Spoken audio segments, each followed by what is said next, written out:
Voilà, Morayotai, premier Shabbat de l'année, Rosh Hashanah.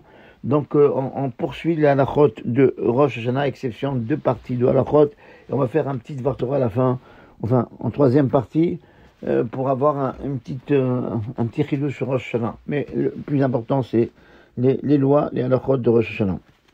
Alors,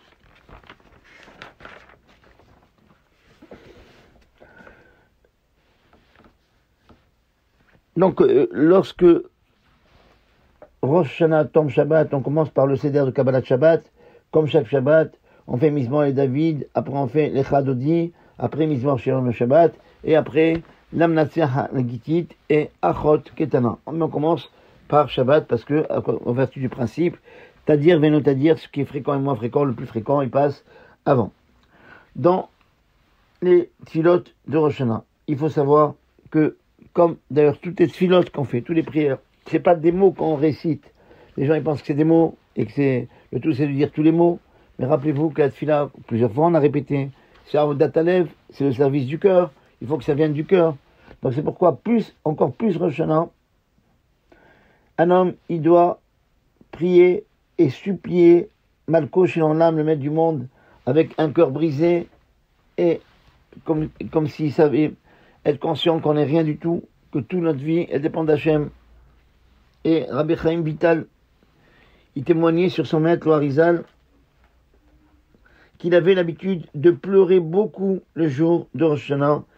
Et il disait, le Harizal, que celui qui ne pleure pas durant ces jours, c'est une preuve que sa neshama, son âme, n'est pas assez parfaite.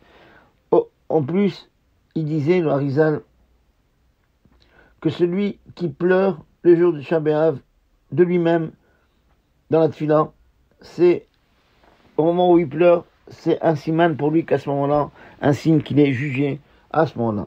Certains disent que même s'il pleure dans la tfila de Rosh Hashanah, c'est un bon siman, c'est un bon signe, comme on a vu. De toute façon, ça ne veut pas dire que d'après le Harizal, il faut susciter les pleurs et provoquer les pleurs et faire en sorte qu'on est obligé de pleurer, on n'a pas besoin d'avoir de l'ail dans sa poche pour pleurer.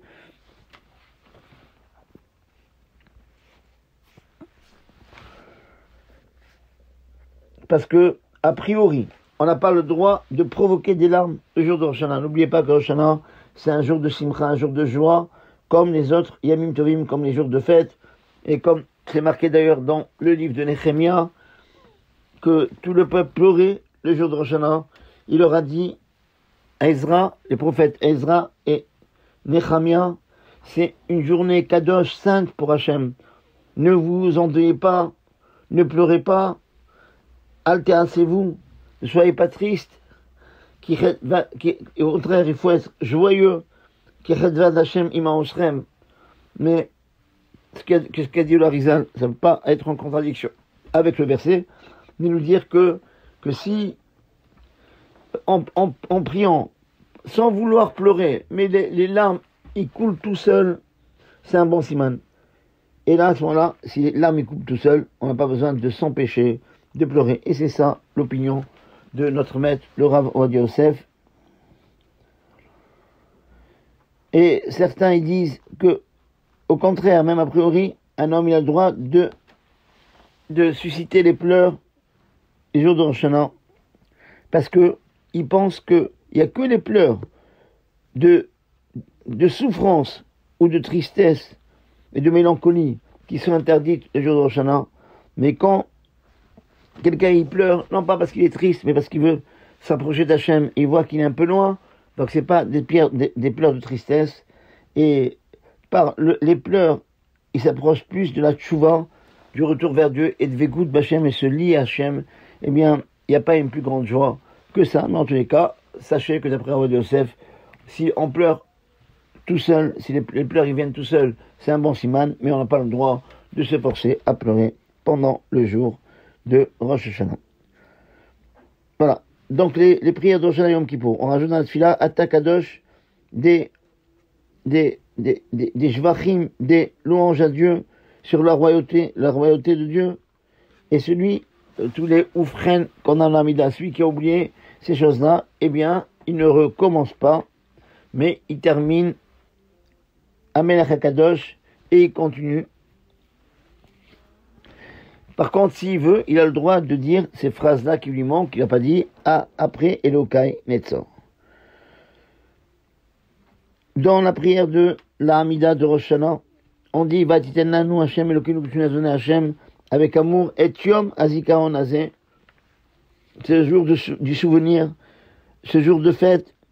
Yom Teruah, c'est un jour de sonnerie de shofar, mais quand Rosh Hashanah tombe Shabbat, il ne faut pas dire Yom Teruah. On doit remplacer Yom Teruah, ça en principe c'est marqué dans tous les livres de Tfila, ça on doit remplacer par Zichron Teruah, en souvenir des sonneries, parce que on ne sonne pas de shofar le jour de Rosh Hashanah qui tombe Shabbat. De toute façon, si quelqu'un il s'est trompé, il a dit Yom Teruah le jour de Rosh Hashanah qui tombe Shabbat, ou l'inverse. Un jour de Hol, un jour de semaine, au lieu de dire Yom Teruah, il a dit Zichron Teruah, ce qui devrait dire Shabbat, eh bien, il ne recommence pas l'Amida, il est quand même acquitté.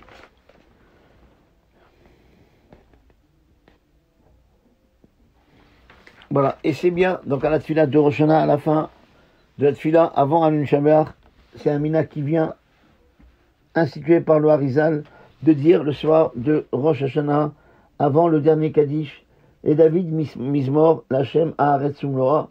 Voilà, c'est marqué dans vos livres. Et que, d'après le Harizal, c'est une ségoula, que c'est une promesse, celui qui fait bien ce Mizmor-là, on lui promet que sa parnassa ne manquera pas durant toute l'année. Et après ce Mizmor, on lit donc une fila spéciale pour la parnassa.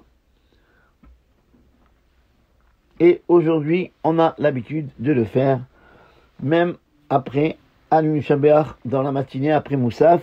Après Alun Shabbat, on fait les David Mizmor et on lit ce paragraphe. Entre parenthèses, il y a le minhag de Tunis, c'est le jour de Rosh Hashanah, quand on fait, après Mincha, on a l'habitude de faire l'Amnatseach Halagitit le Asaf, le Mizmor de la fête, et après, juste après ce Mizmor-là, on a l'habitude de dire les David Mizmor, même à Mincha, avant, c'est toujours dans le Kaddish Shtama. Donc c'est pour ça que le matin, on fait après Moussaf, puisque après l'Amida de Moussaf, on a Kol Israël, c'est Kaddish al Israël. Donc on dit, après un Shabbat, où on a Kaddish Shtama, on dit David Mizmor avec le Hiratson. À Mincha, par contre, puisqu'après l'Amida, on a un Kaddish Shtama, donc après le Mizmor de la fête, nous, comme Mizmor de fête, on dit pas Shir la Malot, on dit comme le Minhag de Livourne, la Maser Halagitit, et après on fait les David Mizmor, et après on fait la Tfila de la Parnassa. Voilà, maintenant on va parler un peu du soir de Rosh Hashanah. La femme, elle doit s'empresser de préparer, de dresser la table et de couvrir la table avec une nappe belle avant que son mari arrive de la synagogue. Comme ça, lorsqu'il arrive, tout est prêt à Kol Mouchan, comme on dit, tout est prêt pour la Seuda. Et c'est un bon siman pour la nouvelle année. De toute façon, si le mari arrive et il voit que, malheureusement, la table n'est pas préparée, ou bien la femme elle a fait trop de choses, comme toutes les femmes d'ailleurs, il n'a pas le droit de se mettre en colère, parce que la colère, c'est vraiment un mauvais signe. Rappelez-vous que quand on a fait les premières halachot de Rosh Hashanah, on a dit que quand on se trempe au mikvé, une des trempades du mikvé, il faut penser de ne pas avoir du karas, de la colère. Il faut faire le tikkun du karas, de la colère. C'est difficile pour un Tunisien de ne pas se mettre en colère, mais bon, il faut le faire. Alors, mais il doit la juger avec des circonstances atténuantes et il ne doit pas lui garder rancune, même pas dans son cœur. Et il doit se mettre dans son cœur, au contraire, surtout j'en ai pour tout le monde et surtout pour sa femme, que celui qui juge un homme avec kavzechut, avec des circonstances atténuantes en disant bon, il a des raisons certainement pourquoi il n'a pas fait, et à plus forte raison, les membres de sa famille, eh bien, même dans le ciel, on va le juger comme ça, même s'il a fait des fautes, on va lui trouver des circonstances atténuantes pourquoi il a fauté. Comme on dit nos sages d'ailleurs, quand là envers ami de table, celui qui laisse passer tout le manque de kavod qu'on lui fait, eh bien, quelqu'un qui laisse passer tout le kavod, dit c'est pas grave. Et comme disait le Rav Naori Zertzaki Vracha, Hachem, il a créé une oreille en face de l'autre. Pourquoi? Pour faire courant d'air. Eh bien, on va lui enlever même ses fautes qu'il a fait pour se révolter contre Hachem. Et comme ça, il va être Bessimcha, avec joie et avec calme, comme il se doit pour cette sainte journée de Rosh Hashanah. Quand, donc, Rosh Hashanah tombe Shabbat, on fait pas comme le Ben Israël, nous on a l'habitude de faire Shalom Aleichem et Shetraïl. Il y a certains qui font pas, on a dit ça tout à l'heure, comme le Ben Israël, on fait pas Shalom Aleichem d'après le Shetraïl, mais nous, notre minak, c'est de faire, de toute façon, ceux qui ont l'habitude de lire le texte, qui est donc dans les prières de vendredi soir, Atkinu Seudata, le texte de soir du Harizal, eh bien, tous les Shabbats, il peut le faire, le Shabbat qui tombe de Rosh Hashanah. Voilà, donc dans le Kiddush de Rosh Hashanah, on fait la bracha de Shechianu, même le deuxième soir, et c'est bien que le deuxième soir, comme il y a un Safek, si on fait Shechianu, ou on ne fait pas Shechianu, parce que certains disent que c'est une même journée, les 2 jours de Rosh Hashanah, et la preuve qu'on a, Mehmet, de Bnei Yisachar, il ramène, comme quoi, regardez, dans tous les jours de la semaine, il y a marqué Vayi Aerev, Vayi Boker, Yom Rishon, ce fut un soir, ce fut le matin, le premier jour, Vayi Aerev, Vayi Boker, pareil pour le deuxième jour, ce fut le soir et le matin, pour tous les jours. Par contre, vous remarquez bien, dans la création du 6e jour, Yom Hashishi, la création du 6e jour, il n'y a pas marqué Vayi Aerev, Vayi Boker, Yom Hashishi, non, pour le Shabbat, pardon. Pour le Shabbat, création du Shabbat. Vayichulu Hashamayim ve'aretz ve'chol tzvaam. C'est une création. Le repos, c'est une création chez nous. Et pourtant, il n'y a pas marqué Vayi Boker, Vayi Aerev, Vayi Boker, Yom Hashivi. Il n'y a pas marqué que ce fut le soir, ce fut le matin. De là, on apprend que la lumière du vendredi, du vendredi, elle a duré vendredi et samedi. Et la nuit n'est tombée que le samedi soir. Vous comprenez pourquoi on fait Bourmeraïs? Parce que comme Adam Arishon a été créé vendredi, donc la première nuit, la première obscurité qu'il a vue, c'était Motsai Shabbat, samedi soir. Voilà. Et comme donc le jour de la création de Adam Arishon, c'était le jour de Rosh Hashanah, donc ça veut dire la journée de Rosh Hashanah, c'était qu'on appelle dans la Lacha Yoma Arichta, une journée longue qui a duré 48 heures. Et c'est pour ça que, comme c'est le même jour, certains ils disent, comme c'est Yoma Arichta, une même journée, alors on ne fait pas Shechianu le deuxième jour. Et c'est une marloquette, c'est une discussion. Est-ce qu'on fait le deuxième soir? Parce que normalement, il faut retenir, chacun, il va voir le rabbin, il lui demande, est-ce qu'on fait Shechianu le deuxième soir? Il faut savoir, tous les fêtes, on fait le premier soir et le deuxième soir. Quand on fait. La seule fête qu'on ne fait pas, faites le calcul, vous allez voir, il n'y a que Jviei chez le Pessah, le 7e jour de Pessah et le 8e jour de Pessah. Et même Rosh Hashanah, on fait les 2 soirs, mais attention, il vaut mieux avoir, comme il y a un safek, qu'est-ce qu'on fait le deuxième jour, est-ce qu'il y a un doute? Eh bien, on met un nouveau fruit à table pour le deuxième soir, avant le kiddush, comme ça, quand on fait le kiddush, on voit le nouveau fruit et on pense au kiddush et au nouveau fruit en faisant la bracha de Shechianu. Par contre, un petit détail important si vous voulez, c'est pas que si la femme elle reste à table le premier soir de Rosh Hashanah, c'est bien que le nouveau fruit ne soit pas à table pendant le kiddush, parce que comme ça on gagne la bracha de Shechianu, on peut faire après Shechianu sur le nouveau fruit qu'on va avoir à table, comme par exemple les grenades, par exemple pour ceux qui mangent le deuxième soir, le premier soir, les dattes. Nous on n'a pas l'habitude dans le seder tunisien de prendre les dattes le premier soir, parce qu'on réserve ces dates pour le Shechianu du deuxième soir. Mais en tous les cas, le premier soir, si on a un nouveau fruit, c'est bien qu'on amène après pour gagner une autre bracha de Shechianu. Parce que s'il est à table, il est découvert au moment du kiddush, on ne pourra pas faire. Et c'est dommage parce qu'il n'y a aucune raison de l'avoir à table le premier jour pendant le kiddush. D'après tout le monde, même sur un nouveau fruit, on doit faire Shechianu le premier soir de Rosh Hashanah. Donc il vaut mieux le premier soir, ou soit l'avoir à table, mais le couvrir, de telle sorte qu'il n'est pas découvert pendant le kiddush, qu'on puisse faire après Shechianu, ou bien amener le nouveau fruit ou le seder après le kiddush. Et donc, le deuxième soir, quand il fait la bracha de Shechianu, il doit penser sur le fruit, le haut kiddush, et aussi au fruit qui est devant lui. De toute façon, c'est pas obligatoire, et que même dans le cas où il n'y a pas du tout de nouveau fruit, il doit quand même, d'après la halakha, c'est une marloquette, mais quand même la halakha a été tranchée, que s'il n'y a pas de nouveaux fruits le deuxième soir, il doit quand même faire la bracha de Shechianu. Voilà, une grande ségoula, je vais essayer de vous envoyer tout ça demain. Une grande ségoula, c'est le Ben Ishraï, il ramène que avant le Kiddush, avant de commencer le Kiddush, il s'assoit à sa place, enfin, là il faut, quand c'est Shabbat, on a Shalom Aleichem et Shetraïn, et après donc il s'assoit à sa place, il dit Patach Eliyahu Hanavi, et après il dira Venoach Matzachen, que Noach, il a trouvé grâce aux yeux d'Hachem 12 fois, après Vaïsra Yitzhak, Baaretzaï, que Yitzhak il a planté dans ce pays, mais Hacharim sans épis, et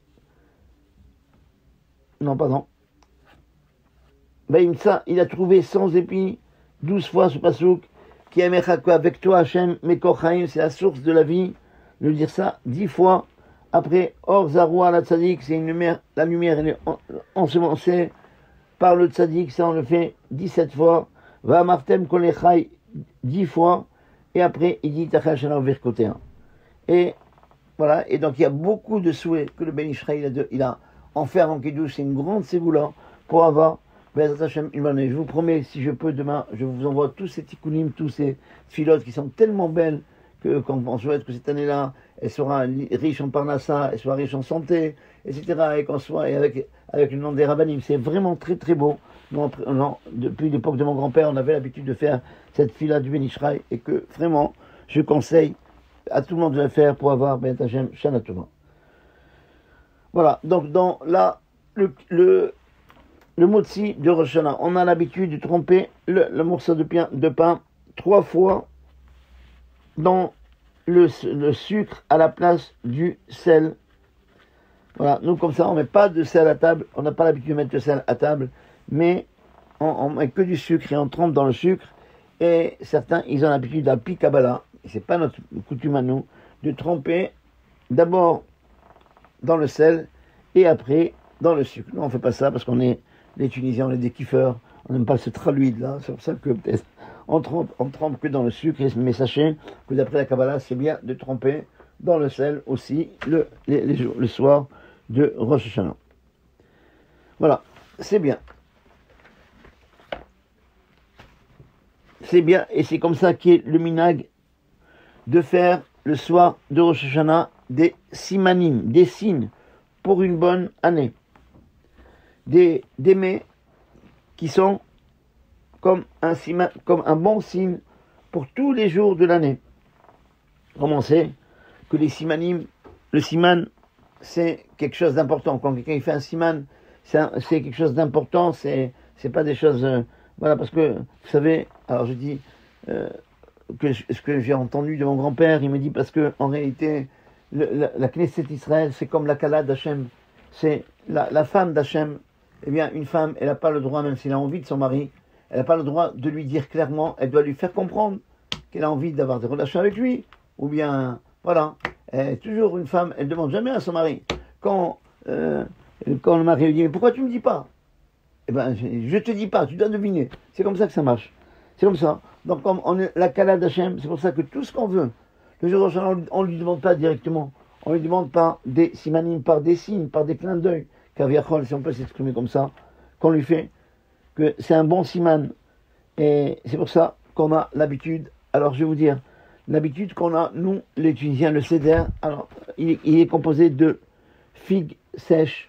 Voilà, j'ai devant moi un livre de Tunis qui a été fait par Sion Usan.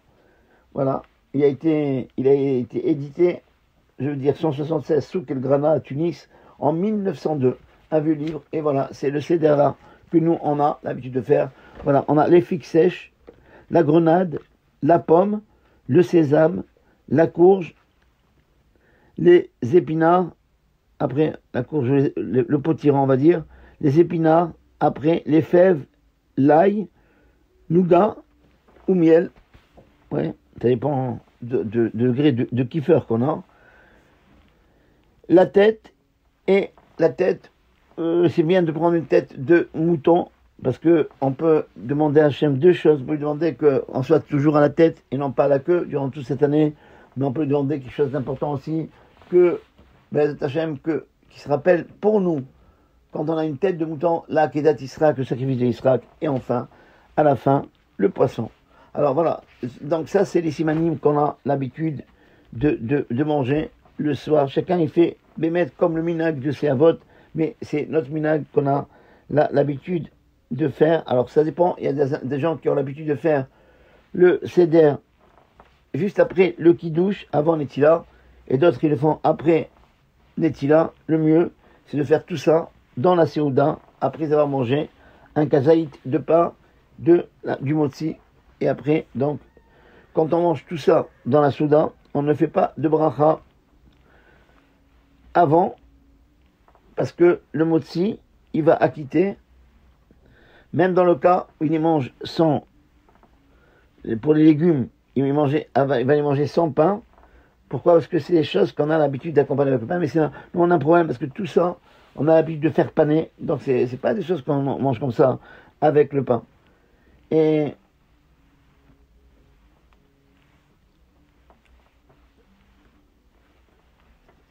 voilà, mais voilà, le mieux, Bémet, le mieux, c'est comme ça qu'on avait l'habitude de faire chez nous, c'est pas obligé, Bémet, j'oblige personne. Le mieux, c'est de prendre un fruit, ou bien on prend par exemple, voilà, la grenade, puisque c'est un fruit d'Eretz Israël,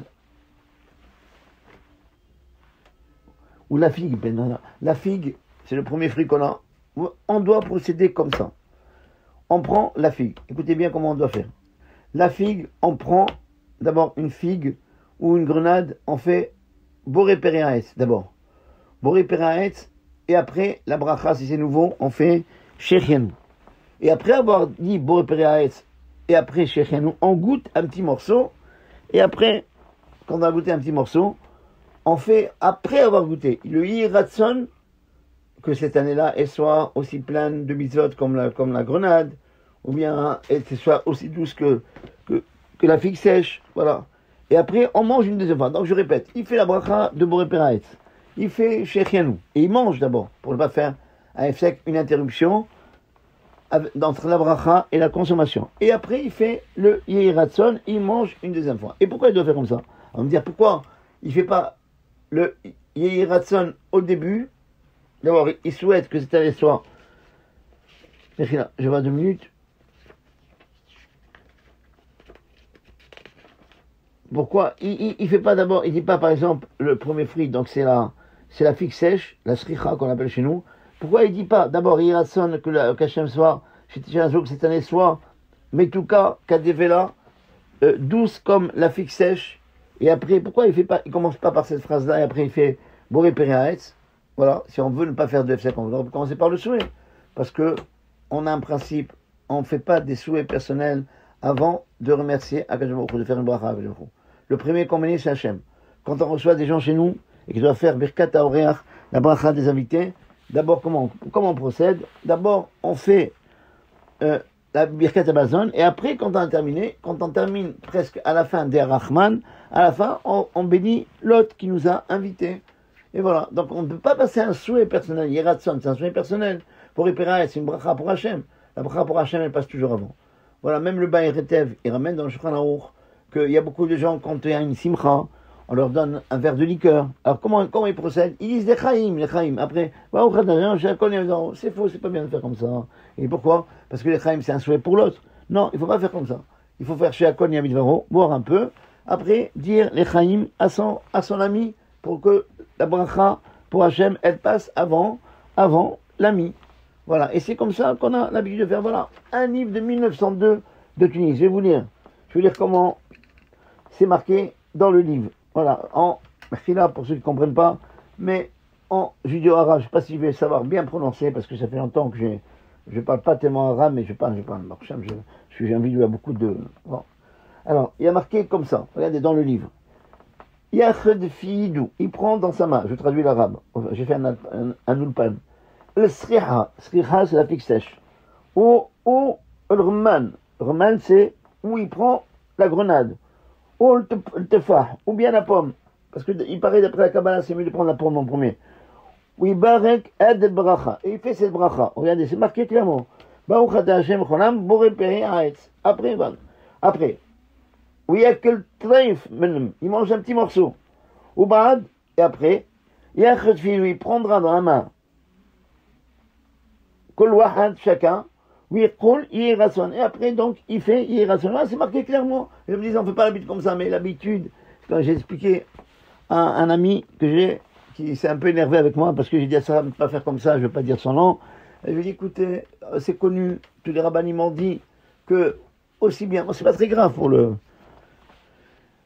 Seder de Rosh Hashanah, parce que c'est des simanim, c'est pas, on n'est pas obligé de faire tout. Les Ashkenazim, je crois qu'ils mangent que la pomme, donc c'est pas, c'est simplement, même dans des familles chez nous, qui faisaient le Seder de Pessah que le premier soir, et non pas le deuxième soir, parce que les souhaits, c'est le premier soir.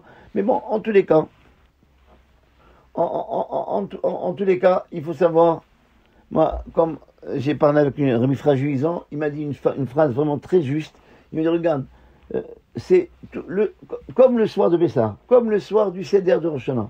Il dit, quelqu'un, il peut se tromper toute sa vie, il n'y a personne pour le rectifier. C'est des choses qu'on fait à la maison, et des choses importantes. Et des fois, comme ça, par hasard, on est dans un coin, on a compris qu'on a fait faux. Il y a quelqu'un, une fois, j'ai parlé des verres du Seder de Pessah, les verres de vin.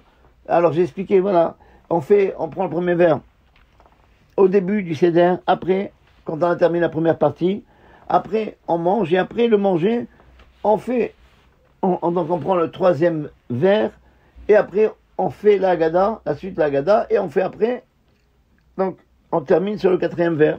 Il me dit, moi je comprends rien, on n'a jamais fait quelque chose après le repas. Après le repas, on va dormir. Pour moi, il n'y a que 2 verres. Voilà.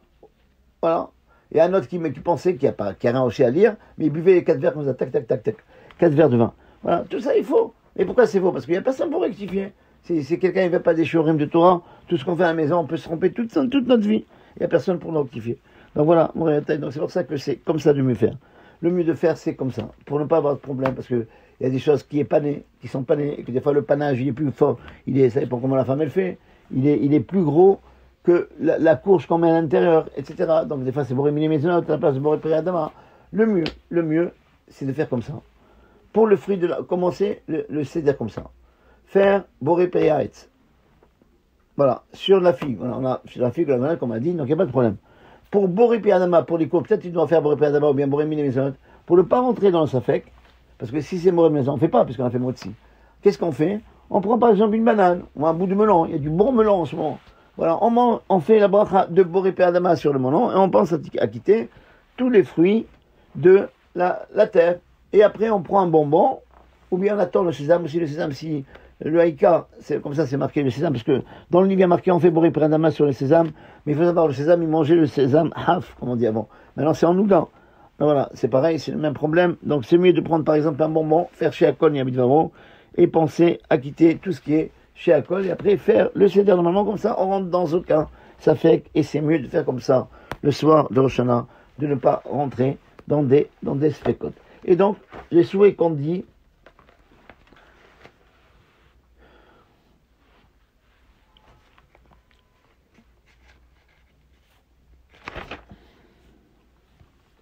c'est par rapport, soit au goût de l'aliment qui est doux, c'est du bon augure, ou bien par rapport au nom. Voilà, par exemple, il y a des choses, la courge s'appelle kra, le potiron peut-être, voilà. Et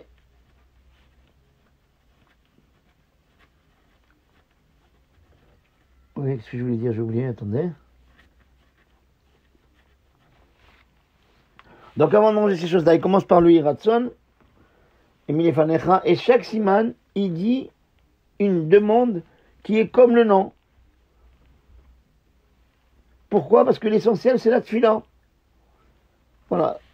Quand il va manger cette chose-là, eh bien, c'est beaucoup plus de traces dans le ciel. Mais s'il n'y a pas, voilà, par exemple, il n'y a pas de courge, qu'est-ce qu'on fait? On peut faire le hiratson, c'est pas une bracha. On peut faire le hiratson, lire le hiratson, même si on mange pas. Voilà. Et donc, chacun, si par exemple, quelque chose, il a 2 noms,